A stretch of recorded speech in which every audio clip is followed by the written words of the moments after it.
Why is innovation so challenging for churches, and what are the key barriers pastors face in trying to innovate?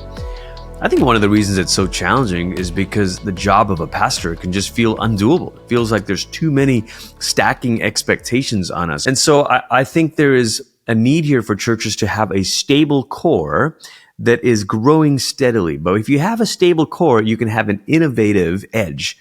And that's the combination that we're looking for as leaders, is a stable core, but an innovative edge. I think some of the places where you can lean into a more innovative or creative edge is in helping to think about how we communicate, not just content, but actually how we help people participate in their own spiritual formation.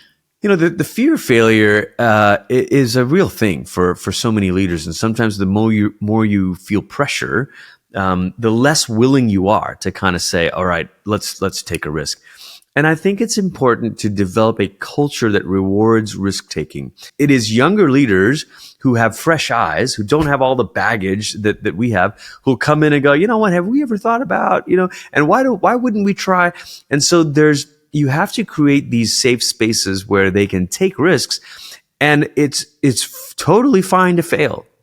So create safe places for that risk-taking, and be a culture that rewards it. Tradition is meant to preserve the core of our faith. This is Paul in 1 Corinthians 15, where he says, what I have received, I pass down toward you.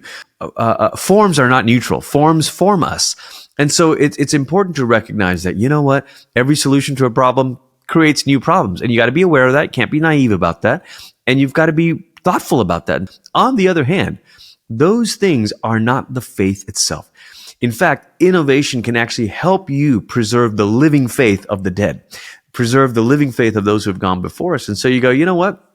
In their day, they were writing books. Maybe in our day, we're making reels. Or in their day, they were going on pilgrimages. Maybe in our day, and you fill in the blanks here. But what you're trying to do is continually let the word become flesh.